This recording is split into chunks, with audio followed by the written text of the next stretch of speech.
Welcome, everybody, to the show. This is Counter Clipping Show number 237 for, what is the date today? September 8th, 2025, and I'd like to thank everybody for coming out. Sorry about last week. We had a little family thing going on that was sudden, and everything is fine, and I'm not going to talk about it anymore. So, as you can see, in an unrelated development, I've lost approximately 22 pounds of hair since the last Counter Clipping show, so that's great. We are drinking the Glendronach Original 12-year-old from the Highlands of Scotland. It is bottled at 43%, and I have poured myself a generous amount of it, which I have already begun to partake of. So anyway, I got the haircut just for you folks, so just so you know. Thanks, Danny. Much appreciated, and thanks everybody else for coming out tonight. Where is my list of people? There it is. Okay, cool. Cool. We'll get to that in a minute. We are clipping Advanced Squad Leader, surprising no one. We are still working on French vehicles. I might be finishing French vehicles tonight. We'll see. We'll see if that actually happens. Before we get started, I'm going to remind everybody to like the video, give the channel a subscribe if you have not done so already. And I am going to get rid of this and put in a link in the chat to the Ardwulf Lair Discord community if anybody would like to hop in. If you are watching the show after the link has expired, my email address is in the ticker at the bottom of the screen, so feel free to reach out to me and I will provide you with your very own personalized invitation. Super chats and super stickers are on. It is a great way to support the channel. Another great way to support the channel is the Patreon, which is linked in the video description. And a big shout out to our many patrons of the show that help us keep this running week in and week out, except for the occasional week when something blows up. And, of course, a big shout-out to our good friends at Noble Knight Games, from whom we will hear later, and who are the official sponsors of the Counter Clipping show.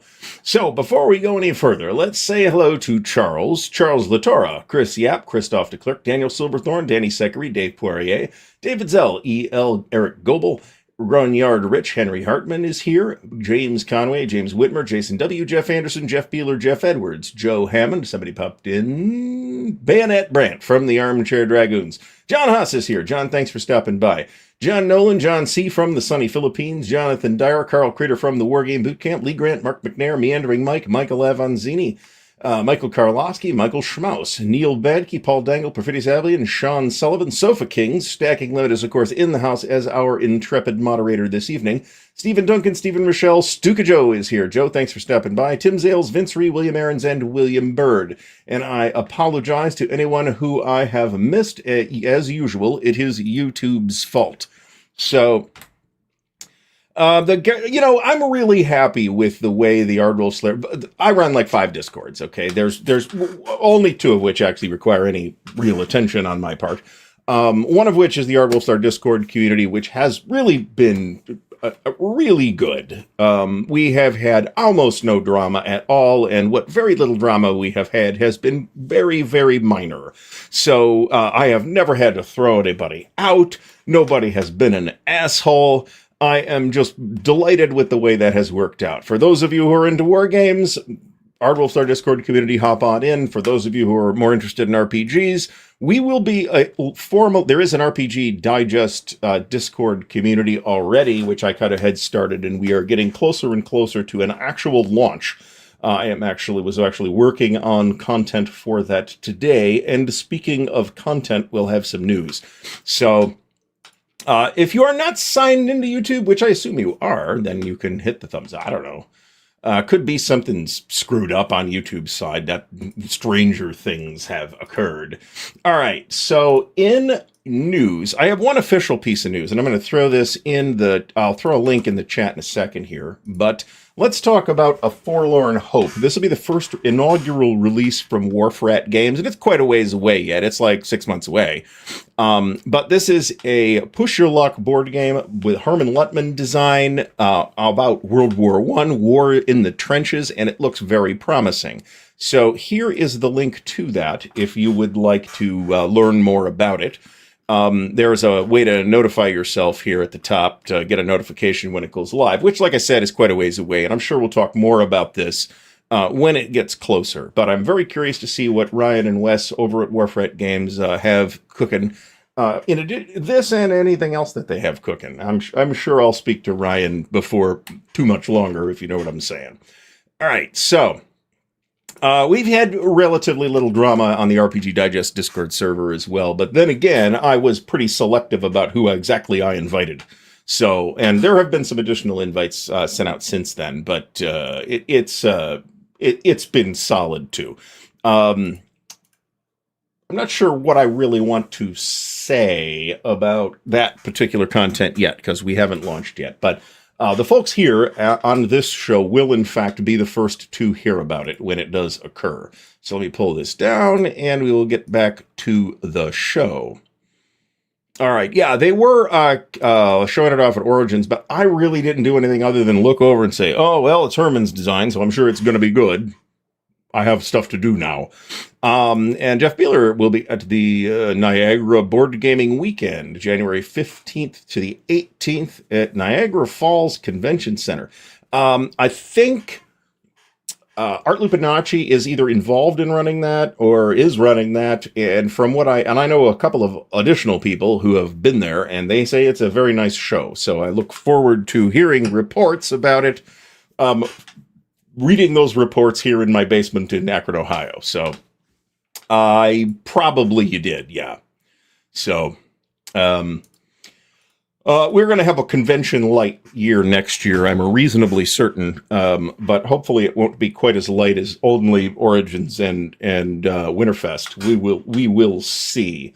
There is what I will describe as a small chance of Consim World Expo next year. A small chance.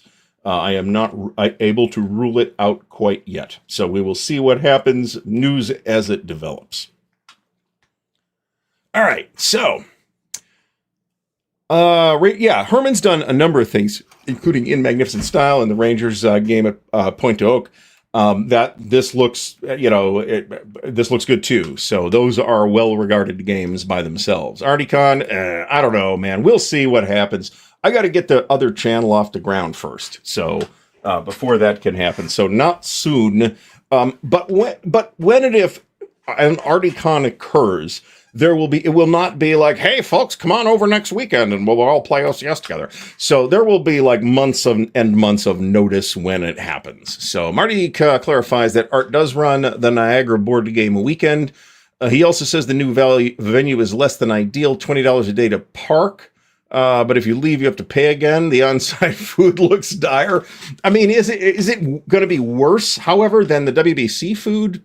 Maybe. I mean, there's the WBC food, in my opinion, is hit and miss. Some of it's okay, and some of it's not okay. The pizza's decent, for example. The ice cream is good, but the fact is that you got to drive somewhere else unless you want to eat there and pay triple what you should pay for that particular food. So, Volters is another one of those Herman Push Your Luck designs. It's a mechanic that Herman seems to like, and I am positive that we will have Herm back on the Chit Show to talk about it at some point. Oh, Mark Hodgkinson says, if I go, then the Aussies will make the trip. Man, I would be up for Fatal. A big fact, well, there's two factors that will determine whether I go or not. One is the money. And right now, the money ain't there. But that doesn't mean the money won't be there next, almost a year from now. The other variable is, what would I do? Because I'm not going to go out there and spend $2,000 to walk around and take pictures. So I'd have to be into something. And I got to tell you that Rodent Flames and or Fatal Alliances and or Pacific War and or OCS are all things that I would consider going out there for. And I mean, it would be honestly not difficult for me to get into an OCS game out there. So we will see what happens. But do not count me in or out just yet, which is a great piece of news. I was going to talk about this at the end of the show when we have the Cruft section. But I have rewatched a season and a half at this point of Andor. There are 2 seasons total, and it is just as good the second time around, and probably better, in fact. Maybe I'll talk about this a little bit later. at the end of the show. Well, no, I would disagree with you, Jason W. It is actually quite easy to mess up New York style pizza. And the pizza at WBC, well, certainly not the pinnacle of New York style pizza, is credible New York style pizza. It is one of the hardest kinds of pizza to get right, and theirs is okay. So that said, I can get better New York style pizza in Columbus, Ohio, but nobody's perfect. So possibly, yeah. Well, we'll talk about that. Yeah, Marty, this is awesome. By the way, I told my wife about this. What exact vehicle are you putting this plate on, by the way? I must know. I don't really care, but my wife wants to know. So I'm not positive they have pineapple on that pizza, but I could be mistaken. Anyway, so do I have any other news? New arrivals. The Kickstarter or crowdfunding, however it worked out, for Labatide de Calm from Against the Odds magazine has arrived. I have done nothing other than unbox it or unbag it and look at it, and it is very pretty. It is just as high a production quality as you would have expected from Clash of Arms, with the fancy linen and feel map and all that stuff. So it's really nice.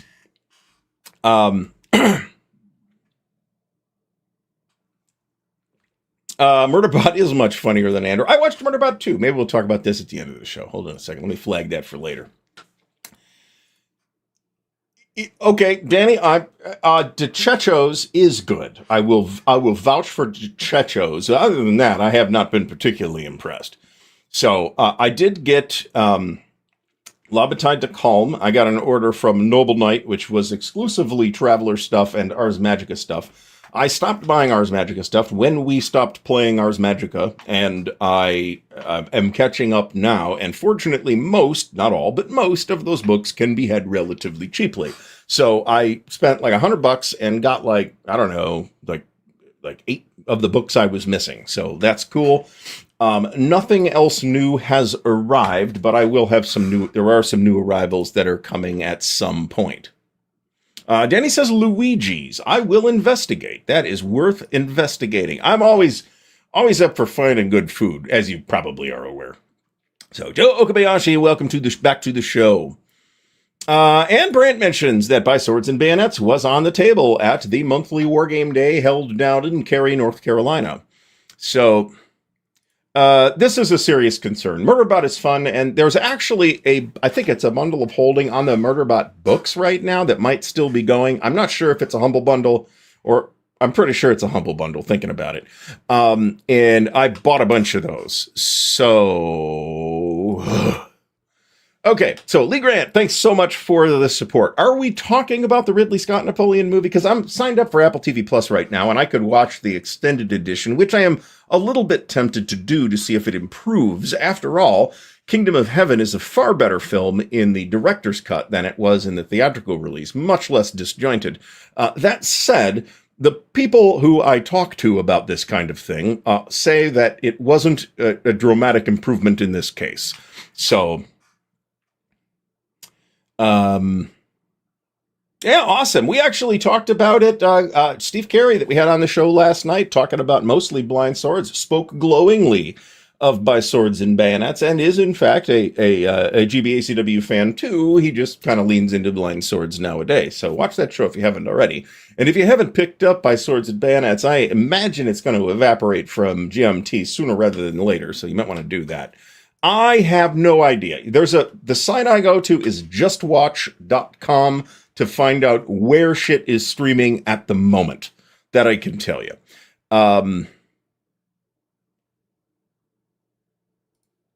it was an Apple co-production, so Apple financed the movie. It was dreadful.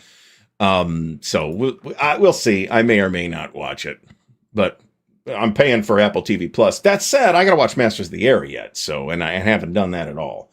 We did watch Murderbot and Silo, all of the content that was available. That's 2 seasons of Silo and 1 season of Murderbot, and we liked them both quite a bit, actually. So to the point that I went and read the Silo books. The first book was good. The second book was okay. The third book kind of drove off a cliff, in my opinion, but we might talk about that later. All right, let's drop that and drop the topic of the Ridley Scott Napoleon debacle and get into tonight's topic after only 17 minutes, which is pretty good. We have already talked on a couple of occasions about what makes a game a monster game. And that always seems to revolve around a couple of different conversations about size or complexity or how much time it takes to play or how much footprint it has or how many brain cells that are gonna die while you play it. Did GMT do an update? Did we do that 2 weeks ago? I thought that. Hold on. September 6th. Oh, we do have a slight update from September 6th. Let's pull this up too, actually. International shipping update for Barbarossa Army Group North, the Four Space Empires games, and the Talon reprint should begin to arrive to the fulfillment partners this coming week. So those folks who are on board for the international fulfillment process that's new to GMT should be expecting their stuff pretty.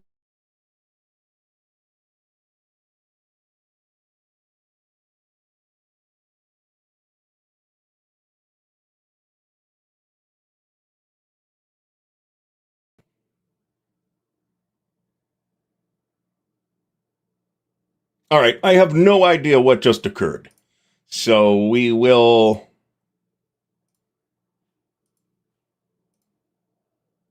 I have lost the screen share. All right, let's. What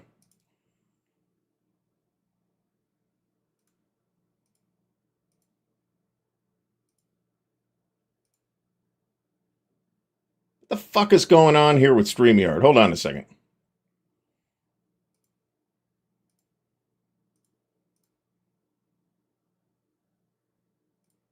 All right. There was some kind of Chrome crash was what was going on there. I don't really know what.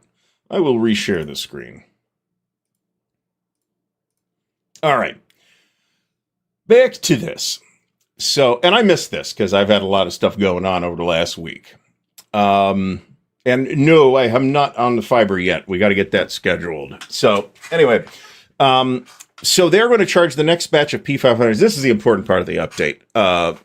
To the week of September 15th. They're going to charge for China's War, 5 different combat commander items, including Battle Pack number 8, Minor Nations, Europe 5th printing, Med 3rd printing, Resistance 2nd printing, and the 20th anniversary Europe and Med combined edition.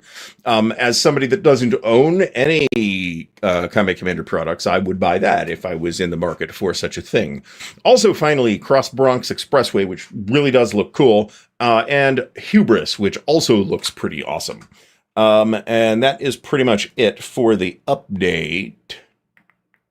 Yeah, that is the only update. So thank you, Stacking Limit, for pointing that out. But the big update that takes like half an hour to go through, that we covered a couple of weeks ago. So, yeah, it's in fact not shocking at all.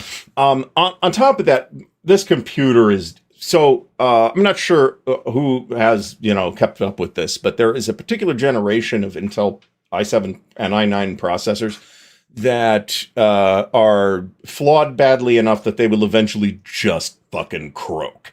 And I have one of those. So this computer is going to have to get a new processor minimally at some point. And I dread the day when I have to actually pay the money for that. But the processor... She is a dying. So I'm never really sure whether it's a Chrome crash, because Chrome crashes from time to time, or if it's this crazy monitor that I have, or if it's the processor on the computer. Certainly, there have been many, many, many performance issues on this machine, and random crashes to desktop as well. So, all right. So let's see some folks weighing in on the subject of what makes a monster game. I don't know what happened. I think I signed out, but I reopened Chrome and reloaded the tabs quickly enough that it hadn't signed me out of the original tab in the first place, and eventually it did, and I didn't have to do anything. Anyway, so Stigler, let's start with this definition. 3 maps minimum, 1,000 counters or more, gameplay hours measured by weeks, if not years. This is a definition, broadly speaking, I think a definition that I can get behind, and one that I myself have adopted in the past. Conversely, we have Perfidious Albion, who says size, complexity, massive amount of time to play, suitability for team play, which I don't know that it is a definitional characteristic of a monster game, but monster games do tend to be games that are good for team play, and overall complexity of the rules. Yeah, I don't know, John. You kind of got a way around this entire problem, but maybe actually I'd have to think about your solution to the typical shipping crisis. I would imagine that you would want, if they're going to ship to the Philippines direct from China, that you would want to take advantage of that option rather than your normal option, which is to ship it to somebody in the U.S. that eventually lets a pallet pile up and then sends it to you in the Philippines. So, all right. Jeff Beeler says that a monster game has either lots of counters, a big map, complex rules, or very many turns, like SPI's Conquistador. I would not normally consider SPI's Conquistador, which is a pretty interesting game, although I do feel like it's very dated. I would never really consider that a monster, but hold that thought, because I have another angle to promote on this. Tabletop's Edge, Doug, thanks for stopping by, says there are 3 metrics that determine whether a game is a monster, and it only needs to meet one of them: table footprint, counter count, and playing time. In practical terms, of course, not so much map area, but counter count does have a significant, by itself, right? Just the fact that a game has 1,500 counters has an impact on playtime, right? We can look at a game like Day of Days, the SCS game, D-Day game from MMP, and see, which is, well, it's not a game that I liked. We can see that it is a monster game, not because the rules are complicated or because the map is big, but because there's that many counters, and there really is. It really is the number of pieces in that game that makes it a monster game. So, all right. I am also not on the hook for anything in this batch. There are a couple things I'm interested in. I'm very curious to see some people who are trying to look at China's war and seeing how that goes. That's something I may look at picking up at some point. The legend himself has finally arrived, only 20 minutes late. Doug says that the tabletops, the complexity is not necessarily a requisite, and I agree, right? I mean, like we just said, Day of Days is a monster. It's not complicated at all.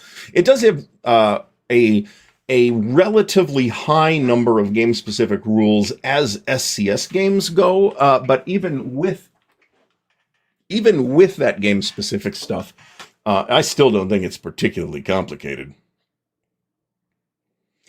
Be very interesting. I'd be very interested to see this. But I'm really interested in seeing how the coin dynamic works for this particular topic, which is a topic that I'm interested in, and which there aren't very many games on. So naturally, I'm like, okay, cool.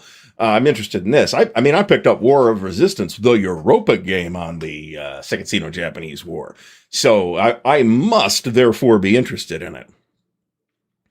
I had a Ryzen AMD computer last time on last computer, and it did develop issues as well eventually. But you know what? That's still the extra computer in the other room here, and it still works. And this thing is dying after a year and a half. So, all right.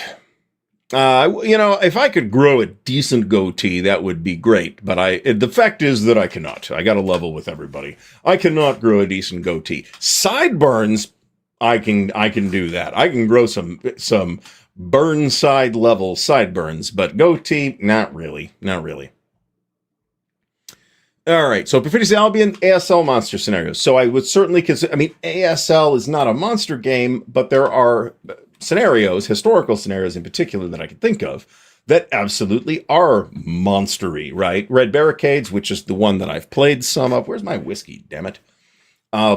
Which is the one that I've played some of, and which I would 100% play again. That's why I bought the reprint of that, because I had Red Barricades back in the day, and I foolishly dumped it. which of course means that I must buy it again. Now, K Sharp says that it's more a state of mind than stats. Does the game consume you while playing it? Objective Moscow and Invasion America aren't overly complex, but they're considered monster games. Now, I have not. I actually have Objective Moscow, and it's not. Doesn't really. I really haven't looked at it that closely. It does not appear to be exceptionally complicated, but it is friggin' big. But Invasion America is not as big, and they're kind of related games anyway. Hold this thought. This is an interesting point. Perigi says something so... this is a good one, actually. Perigi says, something so intimidating that you're scared to ever suggest playing it with anyone you know, but looks great on the shelf. So this is kind of the definition of a monster game that a prospective player, let's say, it's in their head, right? It's a monster because it feels like a monster, whether it's because it's intimidating or something else. Now, several weeks ago, this is what precipitated this topic in the first place. Other than my general desire to drink whiskey on a live stream. So we had talked about monster games, I don't know, a month or two ago. And one of the things that I had said, I don't even remember what show this was on, but one of the things I had said was that Empire of the Sun, Mark Herman's masterpiece, is not a monster game measured in all of the conventional dimensions of monster gaming.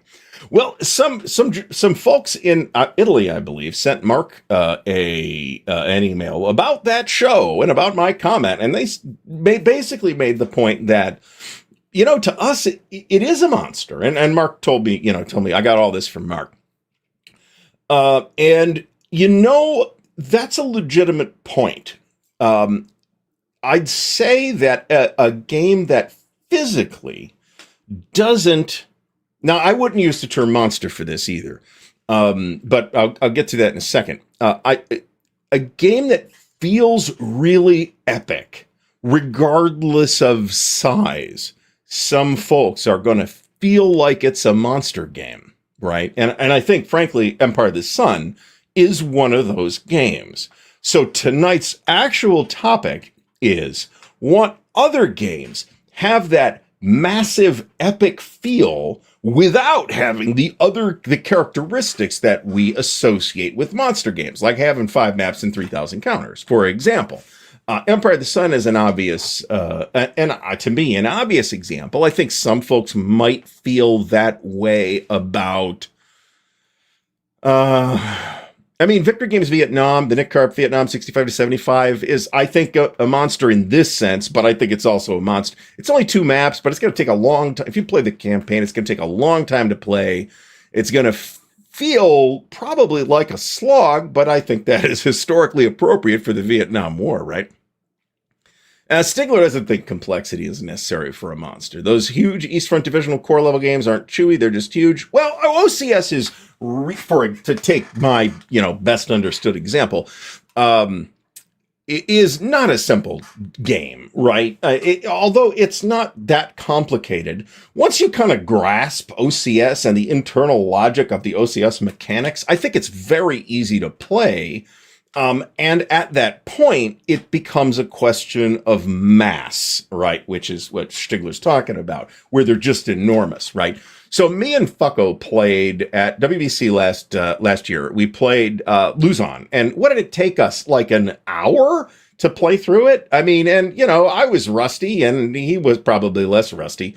But he set up and everything. We got through the entire thing in an hour. Now, it is intended to be small and fast, but you can play, I've seen people play Smolensk in a day too. Now, is that moving quickly? Sure. I think it's going to take most people longer to play Smolensk than that. Oh God. Fed Empire is one of those modular games, though. You can bite off a little bit of Fed Empire if you want. You don't have to play the General War. But if you do play the General War or any of the many, many large scenarios of Fed Empire, then yeah, you are. Campaign for North Africa. We will eventually have video on Campaign for North Africa. That is actually in the planning stages, which doesn't mean it'll be soon, but we will eventually have CNA content here. Super high for complexity. Its footprint is quite large. It is 5 standard-sized maps, which means it doesn't fit on my 4x8 table. And unlike DAC, which I could leave off the Alexandria map if I really needed to, because not much happens there, you can't really do that with Campaign for North Africa. So when I do play it, even though I have it, I am more than likely to use the physical components, rulebooks, and cards and stuff, but I'll probably end up using Vassal for the pieces. All right. This is a good question, too. If we look at stat, and the number of counters in the box is not the metric, right? The number of counters on the map is the metric. So you can have a game, for example, like most Great Battles of History titles that are quite marker heavy. A lot of Gamers titles are fairly marker heavy, too. I would consider OCS to be a little marker heavy, maybe marker medium.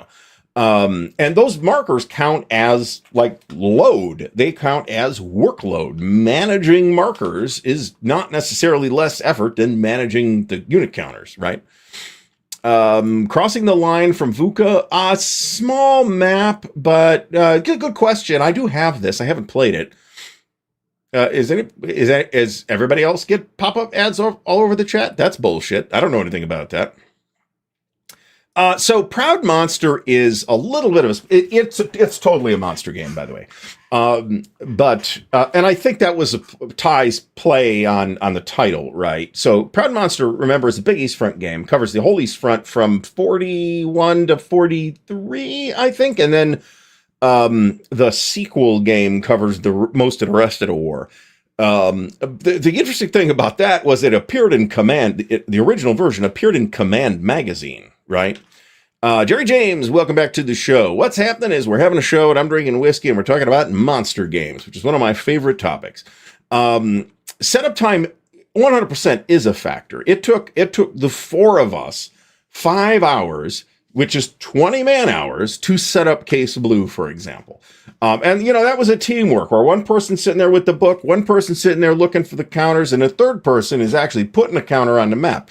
So we were as organized as it is possible to be about that, and it still took 20 man hours to set that bitch up. But, I mean, it is one of, like, the biggest games out there, so nobody should be shocked by that. War Game Ramble, welcome back to the show. Played Day of Days back in May, and it was definitely not complicated. Nope. I'll tell you what, the number of units is what really gets in the way of Day of Days to me. I feel like that set of mechanics just really deserves something a little leaner than the unit order of battle that we actually got in the game.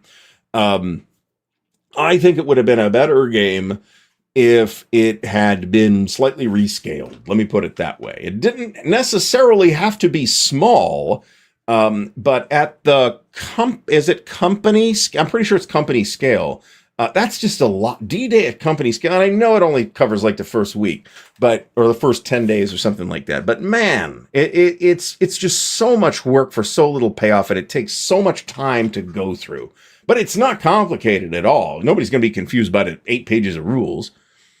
So Michael Karlowski, and this is what I'm fishing for here, says, crossing the line is one map, modest counter count, plays like a monster. Takes quite a while. Perfidious Albion asks if anyone has ever tried linking up all of the GC ACW games depicting Lee's campaign. So a couple things. Lee had more than one campaign. However, there are scenarios called Long Roads to Gettysburg and Long Roads to Antietam, which in turn can be combined, which does combine, and I think that's what you're getting at here, which does combine multiple games. And they play this at Winter Offensive. So Mungo, I never heard him fucking Mungo. I've heard the one song. Mungo Jerry until the One Avengers movie. Then I looked this guy up, and then I'm like, oh, okay, I remember this song. But yeah, no, I can Mungo Jerry the fuck out of some sideburns. Roger Hemseth, good call too. Edelweiss, large map and awkward map, but that's kind of a given the topic.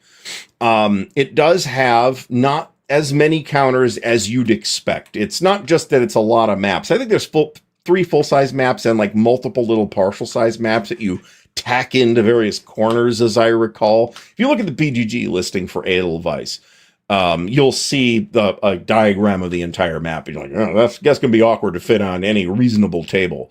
That said, that map is stunning. It is a gorgeous and not really typical Rick Barber World War II map. It just looks, to me, it just looks fabulous.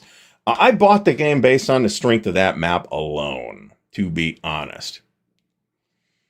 Let's be nice. He or she has not yet misbehaved. I am drinking the Glendronach from the Highlands of Scotland, 12-year-old original, bottled at 43%. That is what I am drinking to answer that question. Doug calls Day of Days a beer and pretzel monster. Yeah, I could totally see that. 15 pages of rules total. And it's totally a monster game, just based on mass. Well, I would say Day of Day. Oh, that's actually a good point. I was going to say, I think Day of Days is kind of what this is, right? It's kind of an easy to play light game system that has been blown up to monster scale. Now, there have been, of course, people that like play huge division level games of Panzer Blitz too. And you're making a monster out of a game that is fundamentally not a monster and doesn't really have to be.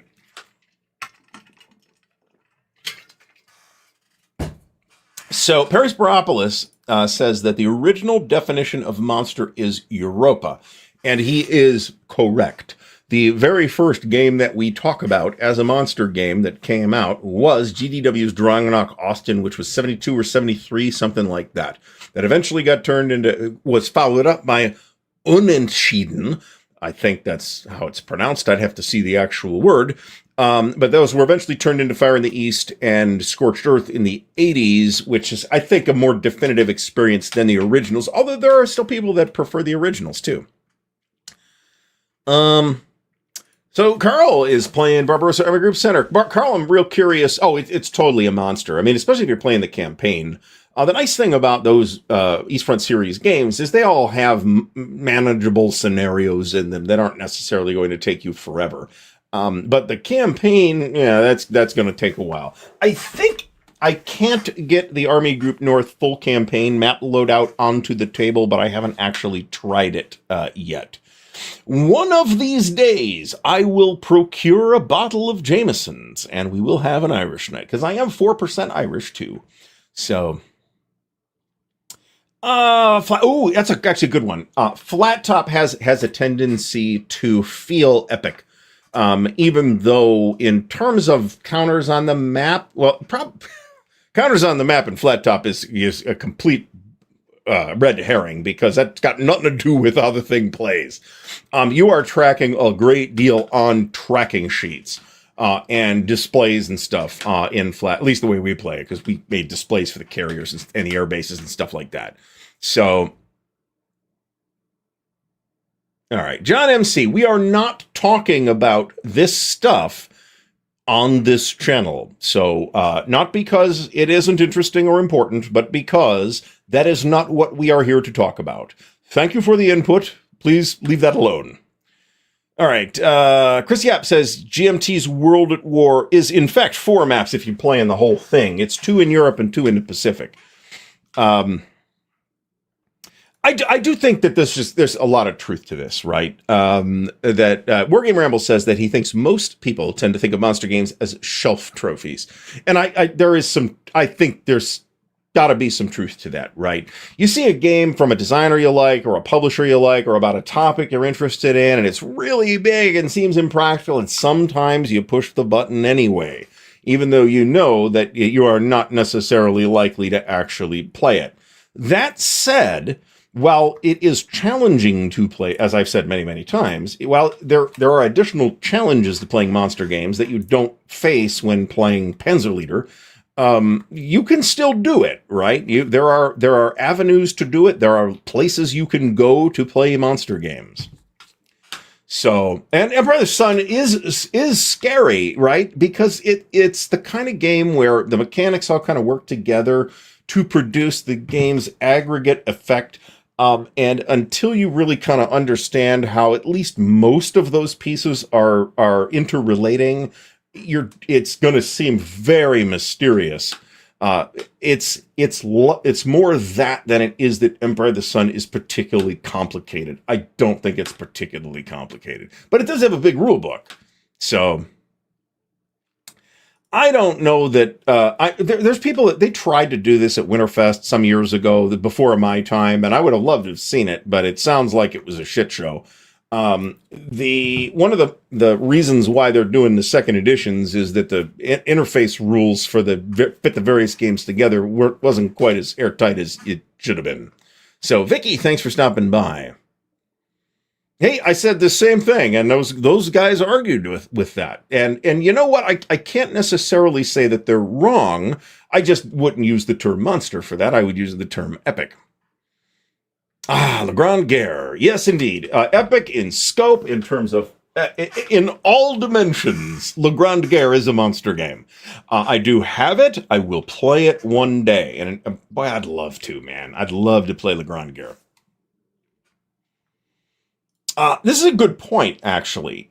So I do think that we're going to see there's a certain, what I just said about Empire of the Sun, I think is going to apply to Army of the Potomac as well, to a lesser extent, of interlocking mechanics that you kind of have to fully understand before you realize what the game is doing.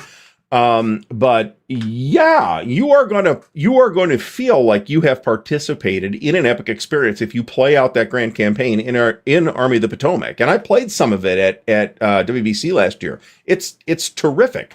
And contrary to, my initial take on, back in the day when Gettysburg came out, it works too. It is not, it 100% works. That's because Mark's the maestro, right? Here's a good definition. I think that's good. Next War series. Oh, certainly some of them, yeah. I have not played enough of this series to really weigh in on it, but I do think that basically all of them, I have all of them except Iran, which just came out relatively recently. Vietnam's pretty, I don't know if that's small. Certainly Next War Poland, Next War Korea, the full any of the full campaigns, those are totally monster games. I would totally say that. Vietnam depends on which version you've got, but in the Victory Games version, which is not the one you should play today, because unless you have much better eyesight than I do, the GMT version is just better for that purpose. But it's 3 maps, as I recall. It's not a huge footprint. How backed up am I? Not that backed up. I mean, like 20 minutes backed up. That's pretty bad. All right. If we are talking about The Battle for Normandy, the Dan Holt game from GMT, that's totally a monster. That's like 5 maps. It's like 7 maps if you got the expansion. It's totally a monster. But it's not particularly the same thing is true of War in Europe. It's not particularly complicated, but its sheer scope, the amount of stuff that you are keeping track of in terms of locations, encounters, and all that stuff makes it a monster. Jeff Beeler asks, are all SPI soapbox games considered monster games due to the big box? I think a lot of people might knee-jerk the answer yes, but like Mech War 2 is really 2 smaller games put together. Artist Siege is 4 smaller games put together. So possibly not, but they definitely tend toward the big monster games. Now, if anybody has an empty or filled with, not a complete game copy of Objective Moscow in the soapbox, let me know, because I'm looking for the box. I got the game. I want the box. Now, if we're talking about the Next War, I took the question above to be referring to the GMT Next War series. If we're talking about SPI's Next War, totally a monster. Absolutely is. Tim Sales says The Last Gamble. It is quite complicated. The map is that's an absolutely stunningly gorgeous map. I love the map to bits. It's a very detailed game. So if you are not into that, then you are probably going to bounce pretty hard off of The Last Gamble, but it is a game I have a great deal of respect for. I think you could probably make this case. You might be able to make this case about the Victory Games Civil War by Eric Lee Smith as well. TSS, Fucko is setting up TSS right now, the original Terrible Swift Sword, which I also have, and which I would like to play, but I'm not sure I'm going to play the campaign. To be honest, I can think of no good reason to play the original Azure Wish Europa Universalis at this point in time. I mean, there's probably somebody that will have a different opinion, and that's fine. Go ahead. I have no desire to play the original Europa Universalis. I have the computer game. There's a new version of the computer game coming, and I have Europa Universalis: The Price of Power, which I like, which I've played I've never finished a game of it because that would be crazy. But I have played it twice, and I like it a great deal. It is also quite complicated, and I would consider it a monster semi-war game. It absolutely has wargamey elements, but it also has Euro-y elements as well.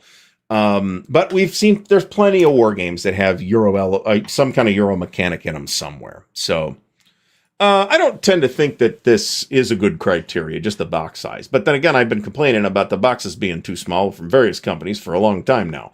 There's a whole, so Gallipoli 1915, for example, from GMT, absolutely a monster game, comes in a regular 2-inch box.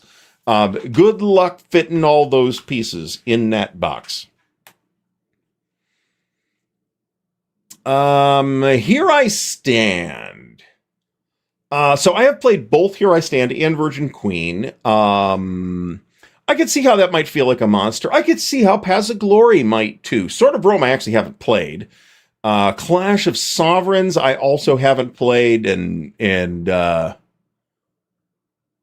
if he's talking about, I may have lost track of this conversation in the chat, so to be fair, if he's talking about setting up Terrible Swift Sword, an hour is not surprising at all, because Gettysburg is a meeting engagement. You're only setting up Davis and Archer and the two Union brigades opposing them at first.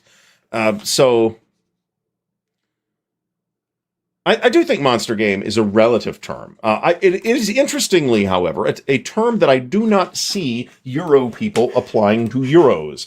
They will tend to call an analogous thing like a heavy Euro or something. And in fact, Heavy Cardboard, the YouTube channel Heavy Cardboard, is, that's pretty much what they do, or heavy, mostly Euros, but he does some war games too. You can play, I would not describe Space Empires 4X as a monster, but in the same way that ASL is not a monster, but there are monster scenarios, there are absolutely monster Space Empires 4X scenarios. Danny mentions Empires in Arms, which is another one of those singular games. Maybe that's a good show topic, actually, or singular war games that really there's nothing particularly comparable to. Often the games I've mentioned that kind of fall into that category in the past, it'd be something like Imperium Romanum or Pacific War. And I could probably think of some other ones if I had a show topic about it and I had to think about it. I'm trying to speed through this. This is a good idea, actually. Brant says that the CNA video he wants to see is a time lapse of the setup over the total setup time. Three Dog it took us half an hour to set up Three Dog.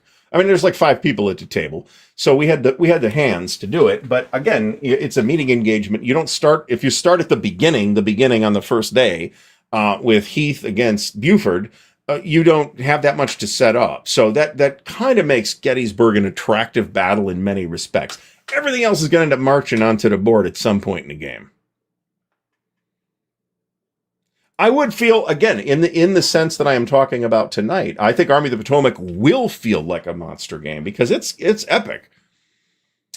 Guns of August, yeah, I'd say so. It's one map in size, okay, and I haven't played this in 30 years, but and it's a slog, but you kind of expect that to some degree.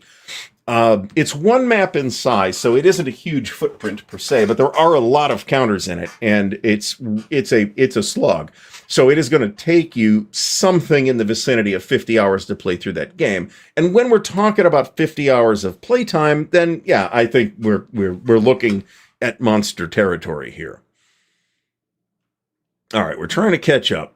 But Board Game Ramble, I think you've got this, do you not? The original Azure Wish Europa Universalis. I've got 2 games from Azure Wish. The La Grande Guerre is one of them, and the other one is La Révolution Française, which is a game about the French Revolution, which there's not that many games on. So the Silent War campaign, I'll totally buy this. Storm of Steel. If we're talking about the decision games, Storm of Steel, which I believe, as I recall, is a Joe Miranda design, total monster, absolutely. And I believe there's a Vassal module for it now. There wasn't when I originally owned the game, but I dumped it, bought it again, and I would like to play it someday. It looks good.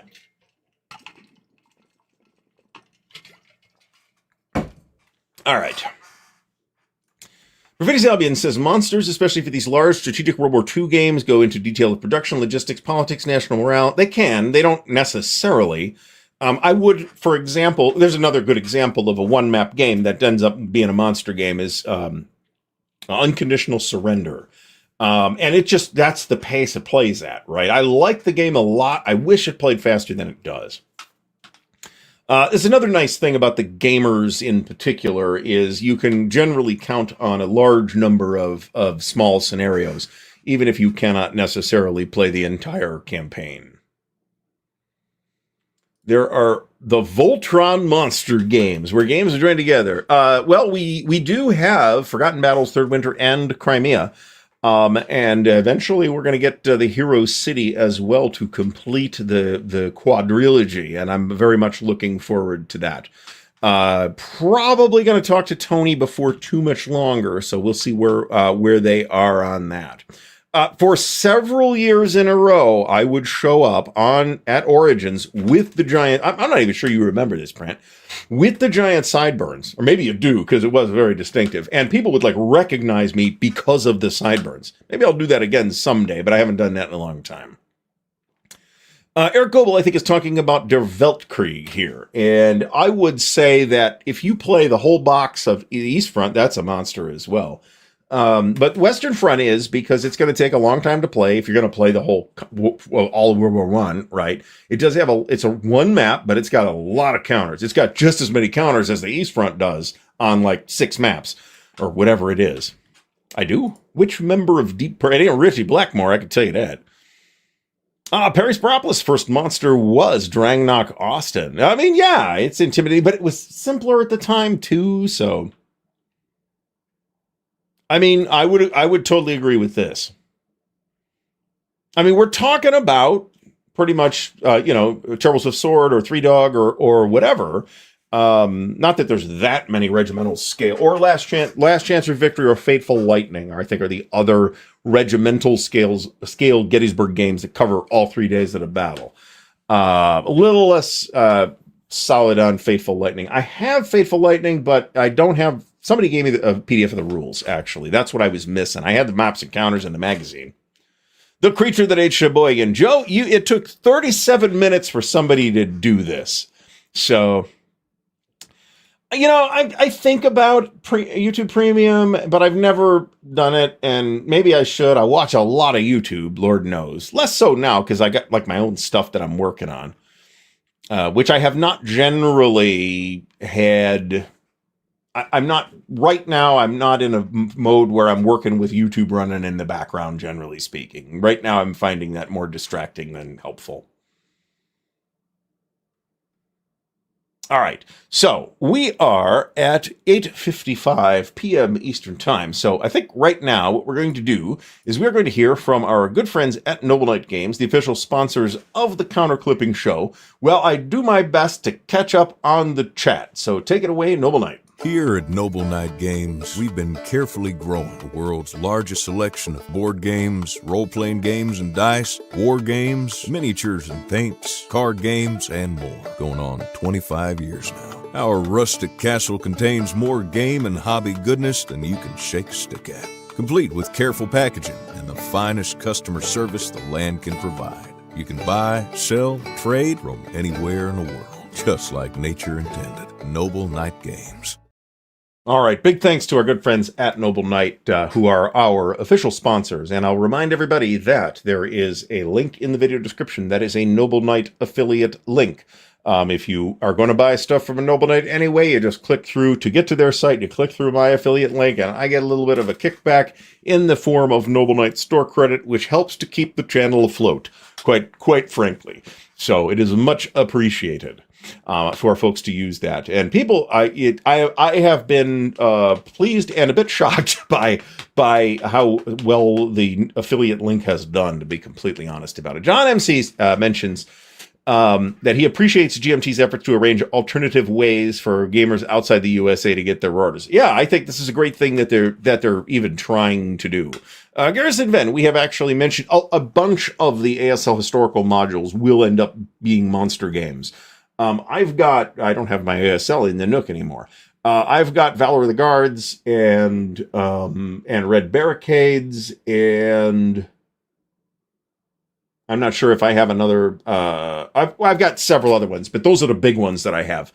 Damn it, what's the Budapest game? Festung Budapest. Those are all monsters if you play the campaigns.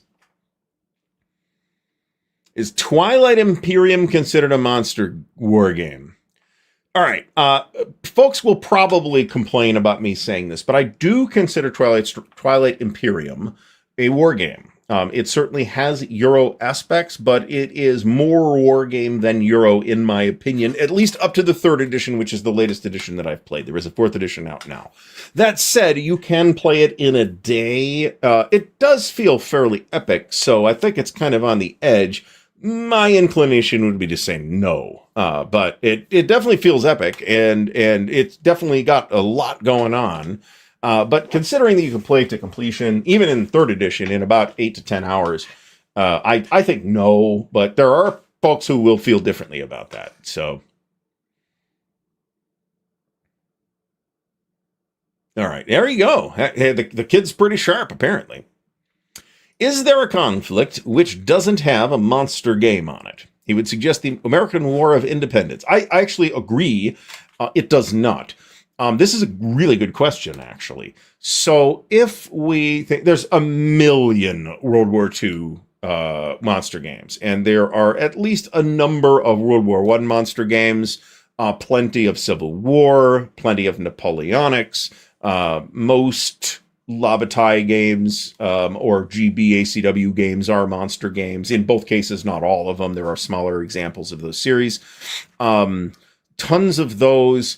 If you were talking about an Ancients monster game, I think those are a little hard to find, but they are there. Caesar at Elysia from Avalon Hill back in the day, and the Elysia game from GMT in the GBOH series are, I think, monsters. Siege of Jerusalem is probably a monster.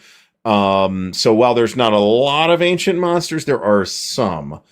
I mean, if we talk about, like, I'm not aware of like a 7 Years War monster, for example. Now, what we may look at is Battles of the Age of Reason, which I think somebody mentioned in the chat. And those do tend to be monster games, and there are battle games in the 7 Years War that I would call monster games in that series in particular. First generally recognized monster is Drangnok Austin. It came out a couple of years before La Bataille de Moskva.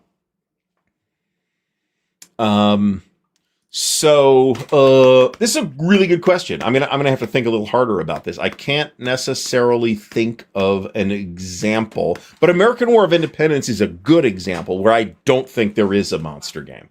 I have a number of strategic level and other, I guess, scale American Revolution games, and none of them are monsters. 1776 is a rock solid game in my opinion. So I am not sure. Maybe if you play the American Revolution in End of Empire, maybe. I'm not sure. I haven't played End of Empire, so it's hard for me to say. But that might maybe fall into the category. But that said, End of Empire does a whole bunch of other stuff besides the American Revolution as well. I don't know that I missed it. I just don't remember that it was you that said it, Steve. I remember somebody saying it. All right. Then again, you may have said this before I just mentioned it. So, Red Sash, a bunch of the stuff from Red Sash I would call monster games, but I'm kind of saying that from a distance because I don't own any of those. Pax Britannica, perhaps. I've played a little bit of Pax Britannica, but not that much of it. Yep. Empires in Arms will take a good long time to play. Thank God for the internet. It Never Snows is one that I have and one that I'd like to try. I have not played It Never Snows. But it's Market Garden, it's SCS. I'd be shocked if it was a turd. The Longest Day, totally a monster.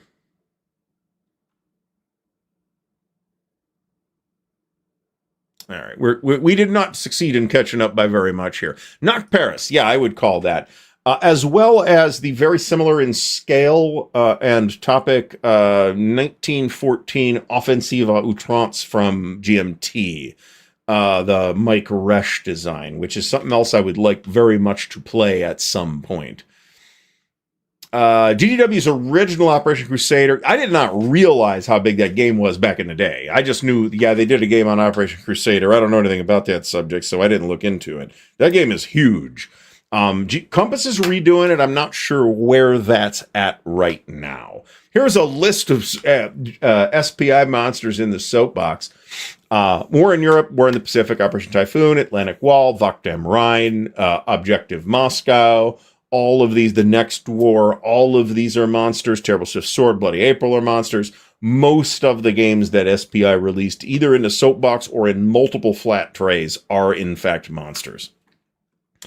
Deathray. So these are like, there needs to be like a category of monsters and then monsters, like in ASL where you have adjacent and adjacent, right? There's monsters and then there's monsters, and Death Ride Curse falls into the monsters category. Okay, it's unthinkably large, and their D-Day thing is just this is going to end up being just as big. So the finished trilogy is really 3 independent games rather than something that you kind of put all together at the end. That said, I think they're all, maybe the third one's not, but the Lapland War, maybe not, but the other 2 totally are, in my opinion. Oh, there you go. Well, now we know. So that's what I said when I was making videos about Mr. President. It's like, is this a solitaire monster game? I'm not sure that it is, but I do think it's probably as close as we are likely to ever get a solitaire monster game in like an analog format that's not a computer game. All right. Yeah, Long Roads to Gettysburg, it's big. I've seen it set up at, I played Long Roads to Antietam at Winter Offensive a few years ago. And that was a tremendous fun. Coruscant Pocket, the original Coruscant Pocket. Yeah, absolutely. Any Market Garden game on the company scale. How many are there, though?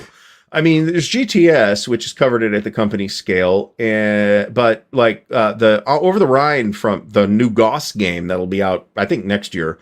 That's not company scale. That's battalions. So I'm not sure there is another example of all of Market Garden at the company scale other than GTS, the Devil's Cauldron, and the Greatest Day.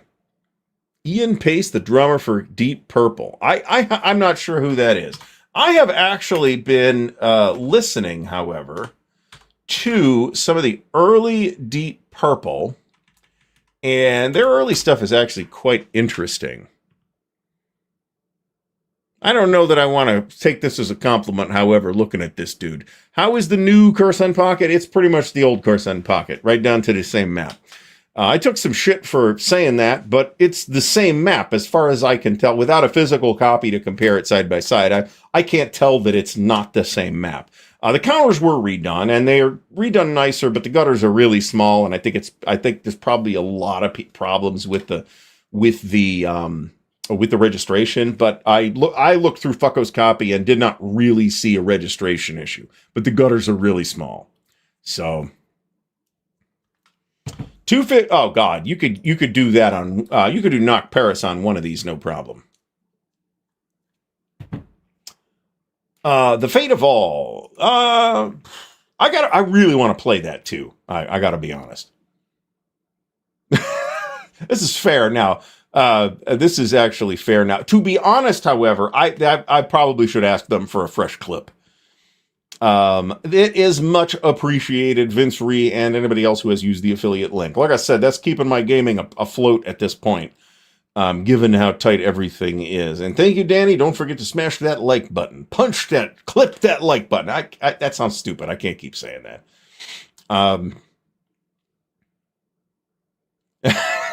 This is definitely true. I'll tell you what, there are definitely occasions. There's a reason I built the table as high as I did. Although, thinking about it could be another 2 or 3 inches taller. I could put a lift underneath it. It wouldn't be that big of a problem. But it really does create a problem for older backs when you're doing a lot of bending over like this for hours at a time.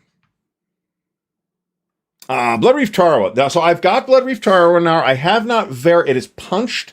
I have not verified that it's all there. Thank you for those who contributed to that campaign. It is really the only one of the campaigns that I felt like I really wanted. I am not committed to buying every ASL product, even for Multiman. I am not catching up on the old stuff. If they redo something like Operation Watchtower or something, I'll think about that. But that is the game I was talking about, Danny. Yes, Avalon Hills 1776, a Randy Reed design, as I recall. I have, however, in the past said that it was Mark McLaughlin design, and it is not. It is a Randy Reed design.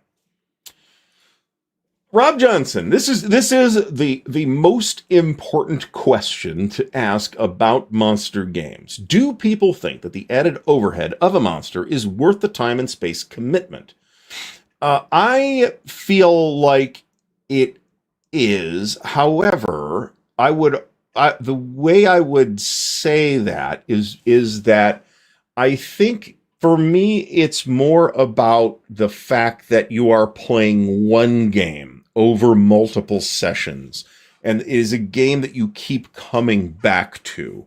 If you're playing it at home, that's almost certainly how you're doing it. If you're playing it at a convention, then instead you're playing it for anywhere between 8 and 14 hours a day for anywhere between 3 and 8 days, right?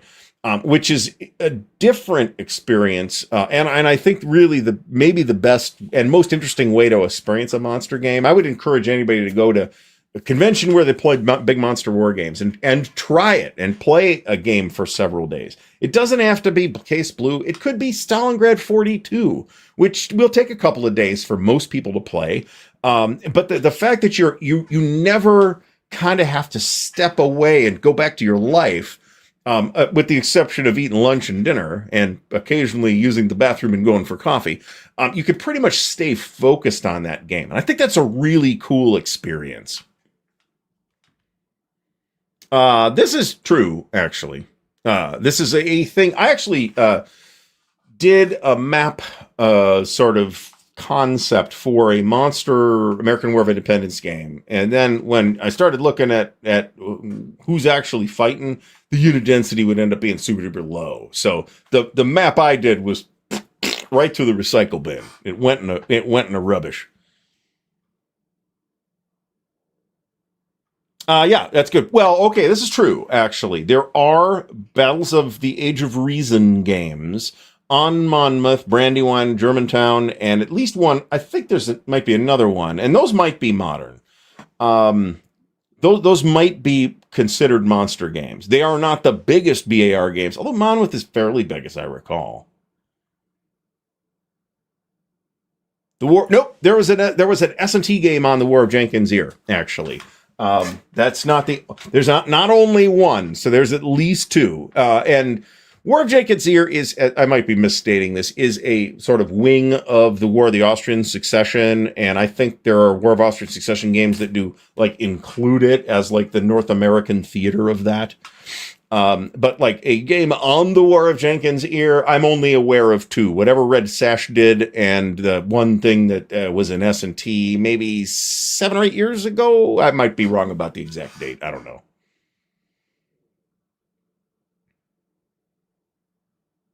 All right, we're trying to catch up on the chat. Titan from Avalon Hill is a terrific game that I think takes too long to play. This is an intriguing analogy that Holden Messerschmidt is drawing here to Twin versus California King. Maybe. Yeah, 5 maps and 10 counter sheets. I can't think of an example of a game that has 5 maps and 10 counter sheets. It's not a monster, right? This could be it. This could be the reason they did that. Now, I gotta tell you, I think that doing Kursk at the platoon level, which is basically what this is crazy. As somebody that likes to play monster games, I think this is crazy. They are all quite impractical to play. I'm aware that they play it at Console World Expo every year, and I wish them the best of fun and a great good time, but I'm not sure I can really do that. Frank, thanks for stopping by, asks, does the size of the game increase or decrease the game's verisimilitude? What's your evidence for your response? Explain how size affects your perception of how well the game models reality. Notice that we have not once this evening mentioned modeling reality. I do think that, and every game, and I've said this before, every designer who is designing a game is deciding what elements of the dynamic situation that is their topic that they are going to model in their game. This is a decision that is completely independent of complexity. And while for some people a simpler game might feel less satisfying to play, the simple game is not necessarily worse at reflecting the actual historical dynamics at play. So I can, although the color wouldn't be right, but I could 100% do Asimov Sideburns. Killing Ground, by itself or with Overlord, yeah, I'd say it would. Any game by New England Simulations, I have to think about that. I've got Jaws of Victory, Winter's Victory, Overlord and Killing Ground. That might be all I have. Those are all monster games.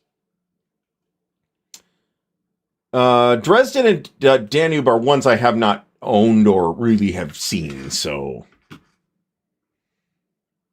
Jaws of Victory is totally a monster. Yeah, it totally is. It totally is. Oh, yeah. So we're looking forward to this, too. This is On Hell's Highway, a revision of the John Butterfield classic from the 80s and Victory games. So it is always more to I guess, return to what Frank was saying.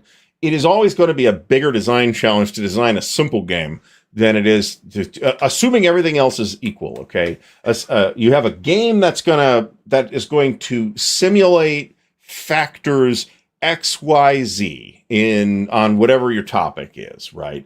It is always going to be harder to design that game to be simple than it is to design it to be complicated, because you can always add more rules. Right? Removing rules is more challenging.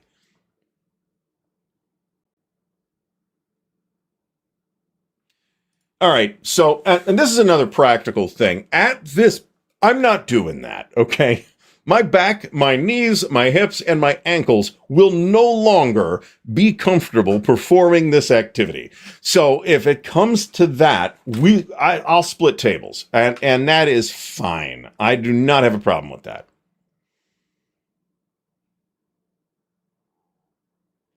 I think this is a very good question, too, that Perry is asking here. How many times will one actually play a monster that they buy, and is it worth the investment?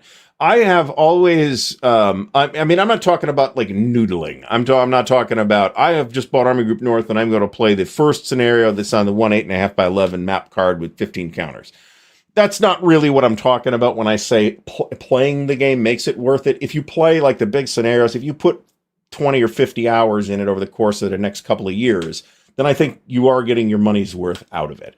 I have a pretty good record of actually playing monster games that I have obtained, but no, I mean, it ain't, it ain't that great of a record.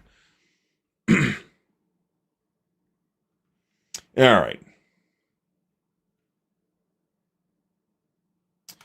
This is definitely true too. Doug points out that sometimes a designer chooses the wrong scale for what they are trying to accomplish with their design on the topic, which does end up creating issues. Europa is a perfect example. I think there are significant scale issues in Europa between the three different scales present in the game: the map scale, the unit scale, and the time scale. I think there's a significant discontinuity, and virtually all of Europa's problems arise because of that. This is common. I see this get played. U.S. Civil War, I've seen this played at like almost every convention I go to where there are war games. If you are familiar with the game and comfortable with it, you can 100% play this in a day. Maybe twice. All right. Okay. So Wargame Ramble says that Brandywine is the biggest BAR game, and it's the only one he's played. I haven't played any BAR. The one that I have is Prague. So I think here's a good question. Chris George, are there any fantasy or sci-fi monster war games that remain war games as opposed to hybrid RPG campaigns? There are. I can think of Federation and Empire, which has been mentioned this evening, for example. I do think that that players will tend to sort of anthropomorphize their units in this kind of game, but I've seen that happen in World War II games too, or Napoleonic games. I mean, who hasn't been playing the French and Napoleon and walking around with his hand in his waistcoat or pretending? I don't know that fantasy and sci-fi games are by definition particularly susceptible to being like RPG hybrids of some kind, although we have definitely seen a fair number of those. But even if one looks at some of GDW's stuff, which, see behind me, although most of it's on the shelf above the frame, like Fifth Frontier War, there is no it's a Traveler board game and is set in a Traveler universe, but there's no RPG elements in the box at all. So if you are inserting them, which I think a lot of people did, you are doing that yourself. You are bringing the RPG to the game. The game is not providing you with any RPG elements that might make up your play experience. Mo from Mo's Game Table is here. We're only 7 or 8 minutes behind. That could be, I think so, actually. We are getting slowly caught up. Which monster game? I think this is a good question. Which monster game feels very realistic? So I would say, I'm trying to think of which monster game feels to me the most realistic. So there's a couple of different ways we can measure that, right? Do we measure that by outcomes? Like, does the game produce reasonable historically looking results? Okay. Europa does, generally speaking. Every Europa game I played it like 3 or 4 times now, different games, we've had a reasonable outcome. We've played till the very end, and we're not like that crazily far afield from what happened historically. But then you also have the dynamics of the situation that is being modeled. And this is where I think a lot of war games are weaker than they are in terms of what it looks like at the end or at specific points in the middle. Those dynamics are part of what brings us to war games, right? It's the modeling of this historical situation for whatever factors or features of the topic that the designer wants to showcase. So if I was going to say, what games I would qualify everything that I would list here. I would say, GCACW feels realistic to me in terms of the unpredictability of the way it handles movement and activations and things like that. I would say that a lot of games in Command Control will kind of model this. Say Civil War Brigade series or Line of Battle or the Regimental Sub-series, for example, with the written orders, feel realistic to me for whatever. I also don't like the term, but the word realistic in this context. Because you are right, and you can insert a role-playing element if you want to that. Oh, I say, good sir, Virginia, please do counterattack at the earliest opportunity. You can write orders like that if you want, and that adds a ton of fun to the game. Is it realistic? I don't know. I mean, at the end of the mechanic, it looks plausible, right? All right. Highway to the Reich is company... Is it? Yeah, you're right. It is. I am missing the maps to Highway to the Reich. But then again, or to the SPI Highway to the Reich.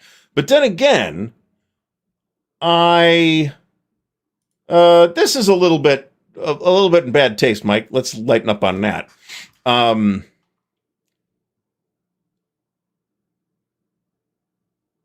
All right, let's move away from that. Well, I guess this is true, but when we're talking about science fiction and fantasy games, then realism is not a term that we really should be using in the first place. Stephen Rochelle says the designer is deciding what they're going to model, but implicitly they're declaring the parts that were particularly relevant. Yeah, I mean, but this is 100% true, and different designers are going to have different opinions about what the relevant or interesting features of the topic are, right? All right, let's catch up here. This is fair too. The problem with only designing monster games is your cash flow sucks. Just ask GRD. I'm not actually convinced that cash flow was the fundamental problem there. I think it's my opinion, and it has always been my opinion, that they designed themselves into a corner with Total War, and they couldn't design their way out of it. So now, again, yeah, Last Blitzkrieg does a lot to model things about maintaining your lines of supply and communication without necessarily requiring you to keep counters on the map to do that. I mean, there's a counter on the map to do, well, two if you count the HQ. So you're kind of modeling everything between the snafu table, the HQ, and the route that you're using. And I think it does a tremendous job on that. And also in terms of modeling the capabilities of different unit types and how they were actually utilized in World War II in particular. So BCS is another one where I don't really think it's all that complicated, but it's another one of those things where you really kind of have to just keep working at it until you get it. Or watch Doug's videos, which will speed you along tremendously.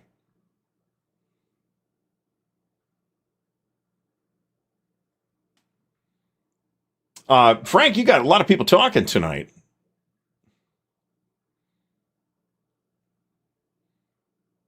All right. Well, that too, but or acid or something like that. It's a bit psychedelic, as I recall. So there always used to be these arguments about the term realism and how the term realism is not appropriate for use in games and blah blah blah blah blah blah blah, or even for historical games. So I just tend to avoid using the topic, and I tend to use believability or verisimilitude or something like that to avoid having to have the tiresome argument about whether realism is the term that we should be using when it comes to stuff that could potentially be as wacky as D&D, right? Oh, in that case, man, I haven't seen that in 35 years.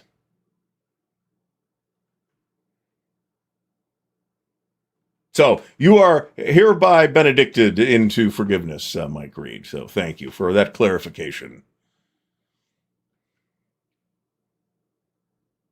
All right. I have mentioned Case Blue at least once this evening. When I mentioned it took 20 man-hours to set the bitch up. I kind of agree with this, too, if practicable, at the end. Now, that doesn't mean anything, right?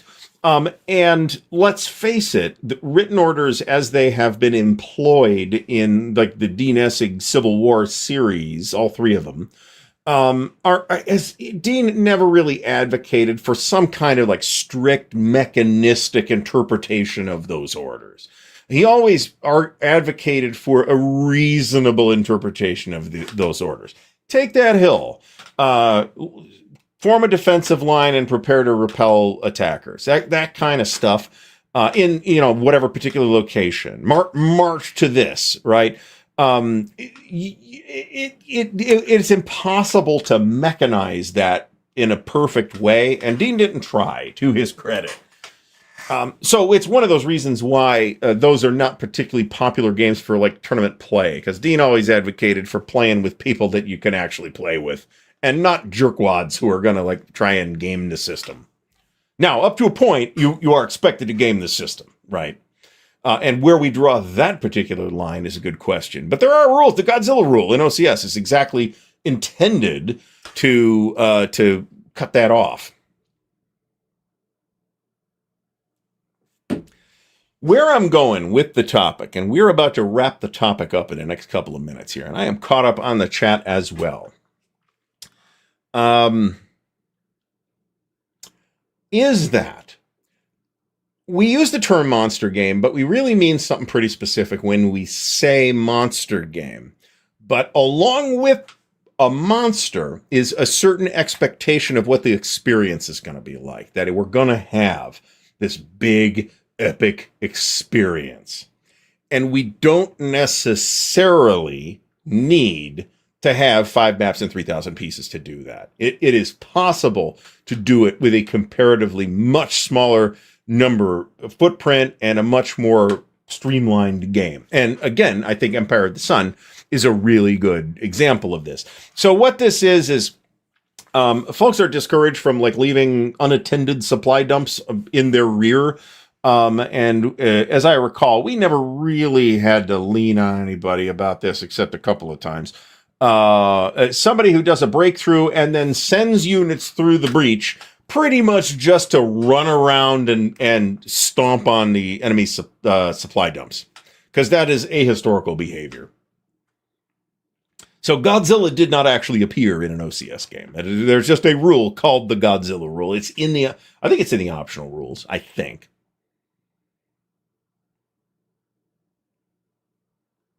So anyway, I am friends with the monster. So what I am attempting to get going at the moment, I have the Italian campaign from World War Magazine as part of the Campaigns in Europe set up, and I have not begun to play it yet over there. I've also laid a map out for Barbarossa Army Group North, but we don't have. I haven't even punched it yet.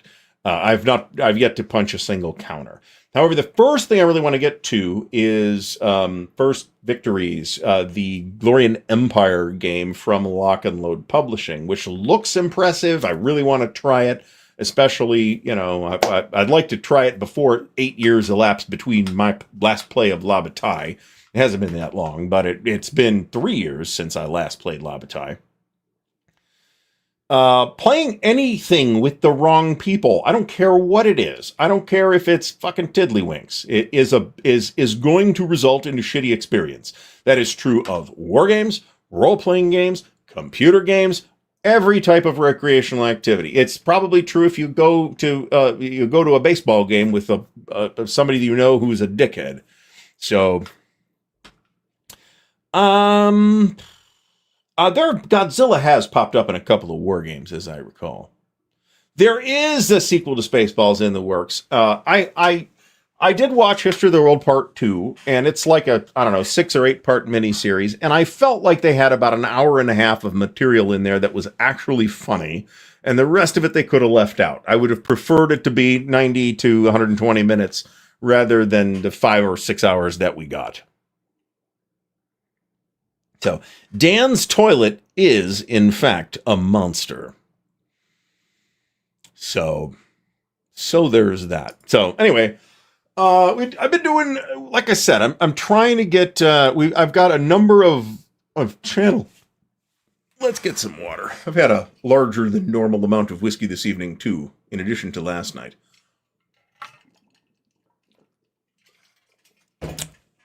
I've got about 6 videos that are just waiting on the editing, and I'm waiting on the editor. So as soon as those start to roll out, that could happen as early as in a couple of days, and we'll dole them out 1 or 2 a week. Plus, I have not made any actual content for the new channel yet. We'll talk about that at a later time. When it's a little bit closer, but I am working on I am planning content for that. I did not watch Gladiator 2. I gotta admit it. I've really at this point lost faith in Ridley Scott. Okay. At one point, Ridley Scott made great movies because he was surrounded himself with great talents, not just in front of the camera, but behind the camera as well. At one point, George Lucas made great movies because he surrounded himself with top talent behind and in front of the camera. When the top talent behind the camera disappeared and went off to do their own things, and got replaced by sycophants and yes men and shoe polishers, then the movies started to become shitty.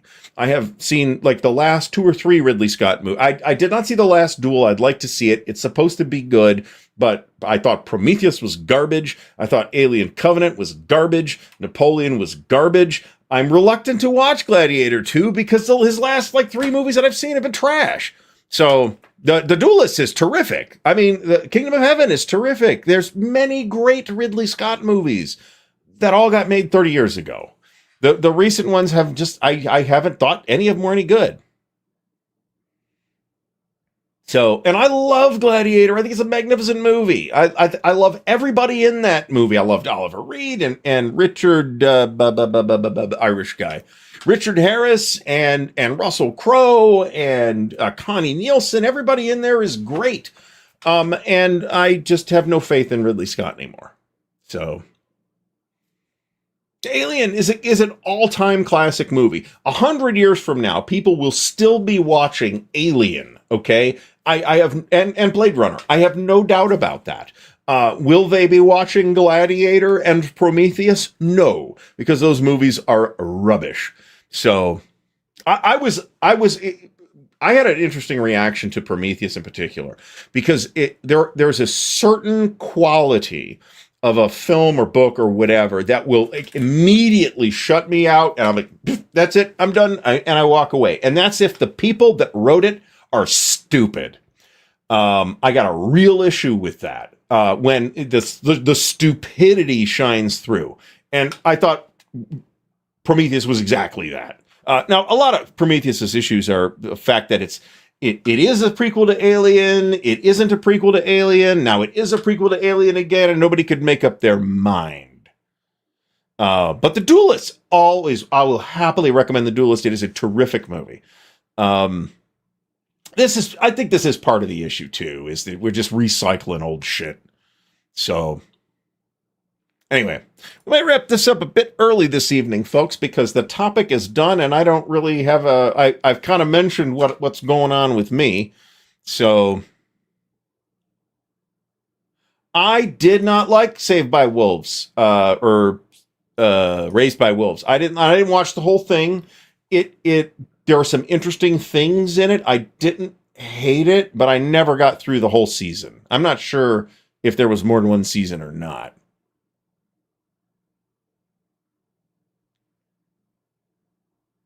So here's the thing.